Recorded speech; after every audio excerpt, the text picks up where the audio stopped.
How's it going, everybody? Welcome back to another episode of Bodacious Rant with Bern and Rye. Hope everybody's enjoying their Cinco de Mayo weekend, and of course, may the 4th be with you and whatnot. So we're talking about another Marvel film that has graced our presence this year. The first one being Captain America 4: Brave New World, which I think is right.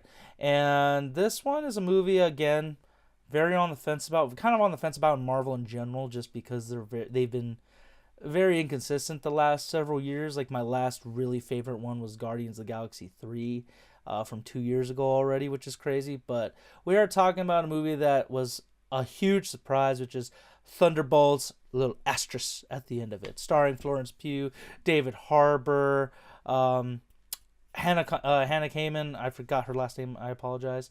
And a couple of other amazing actors, Wyatt Russell especially.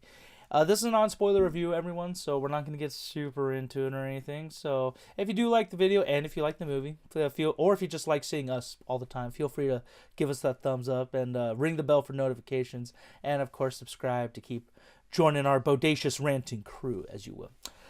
So, the Thunderbolts, for those of you who don't know, is essentially like Marvel's Suicide Squad, where the biggest contrasting thing is that Suicide Squad is consistently in DC outfitted, or like consists of mostly hardcore supervillains, like serial killers, murderers, psychos, whatever, where Thunderbolts, very similar. They're more anti-hero side, where they do a lot of bad stuff, but it kind of comes from a place of they care, but, you know, everybody's going to say that, whether you're a villain or anti-hero. So, and this actually, I think this is one of the stronger movies that ties the most recent MCU films along with the shows the best, just because we got characters from, you know, the most recent phase from like Ant-Man before Endgame, Hawkeye, Black Widow film from 2021.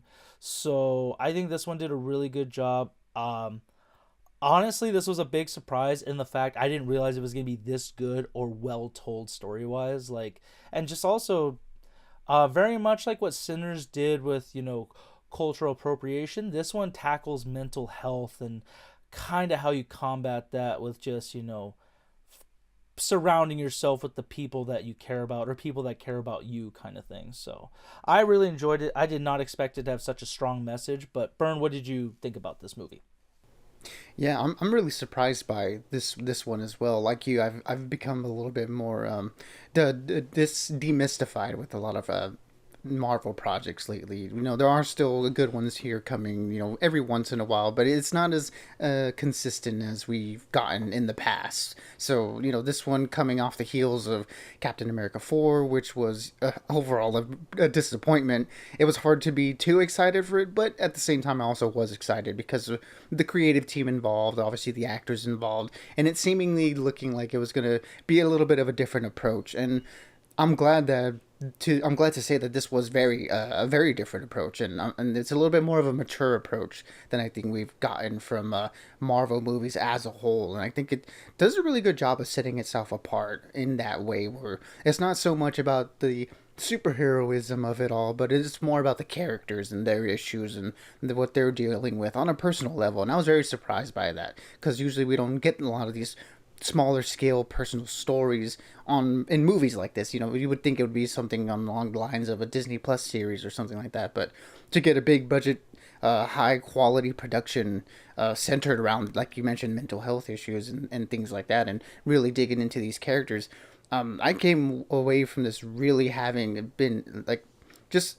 enthralled by the movie. I was enraptured by it. It did a really good job of sucking me in. I was really along for the ride, and you know, it helps having, you know, incredible cinematography, some great production design here, some really good direction, and obviously the acting was really good. So at the end of the day, it just felt like a really well put together movie. You know, not just a good superhero movie. Like, this feels like it could have just like stood alone on its own, handling all those things, but you know, wrapped up in the superhero genre of it.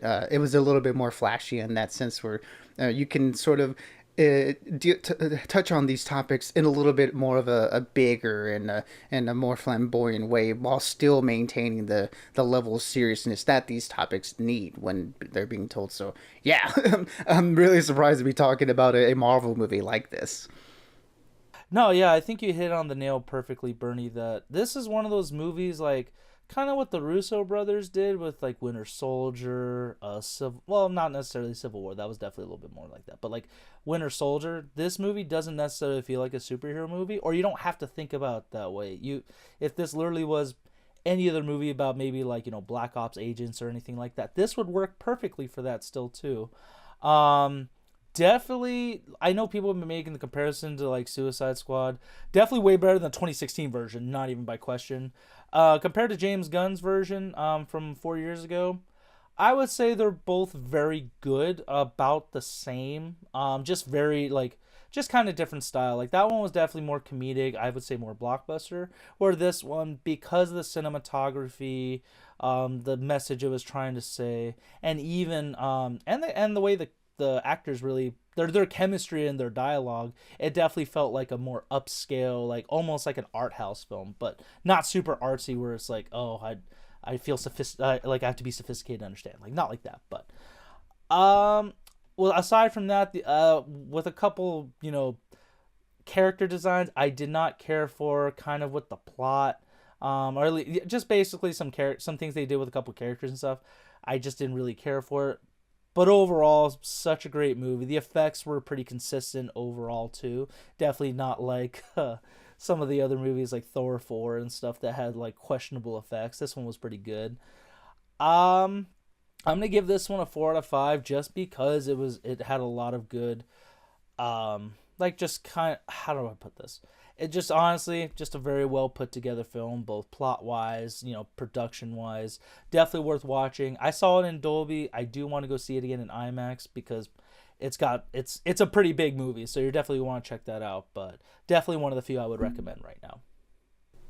Yeah, I mean, this one is one that I can easily recommend for all the reasons that you listed, and I mean, just the title does say Thunderbolts, but it really does feel like this is Florence Pugh's movie. And for anyone who's aware or has seen her in a lot of things, they know that she definitely has the ability to sort of lead a movie like this, and the way that they write her character, the way that they portray her in the movie, it's really well done, and the chemistry that she has with all the other characters, namely Red Guardian, and all the all the other ones. There are a few characters that do feel they are a little bit shortchanged by the way that the movie chooses to mainly focus on. I would say her, but that just seems like it's a byproduct of juggling too many people at once. And for some of them, we do have a little bit more familiarity with them. Wyatt Russell is great as a U.S. agent, but we kind of know what his deal is. It feels like there are a couple of other ones there that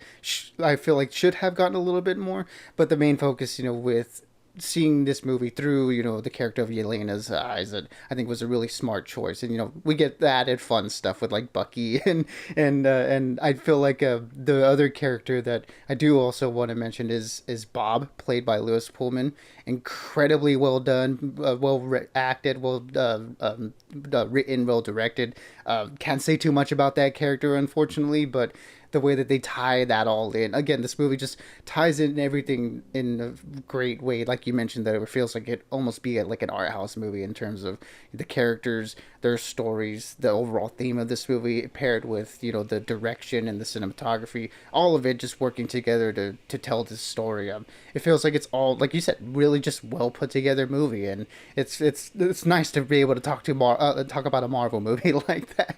So yeah, for me, this one is going to be a 4 out of 5 as well. Highly recommend, but also go in knowing you're going to get something a little bit different than just your traditional, good guys fight bad guys type of narrative. This is a lot more deeper than that, and it surprised me when I came out of the movie theater, and I hope it surprises people as well.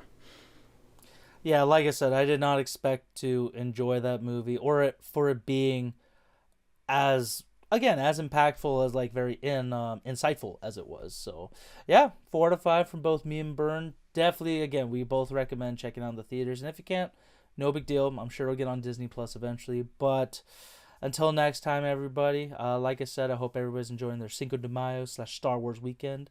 Until next time, stay bodacious and keep on ranting for us. Absolutely, everybody. Be good, be safe, and as always, we'll catch y'all on the next one.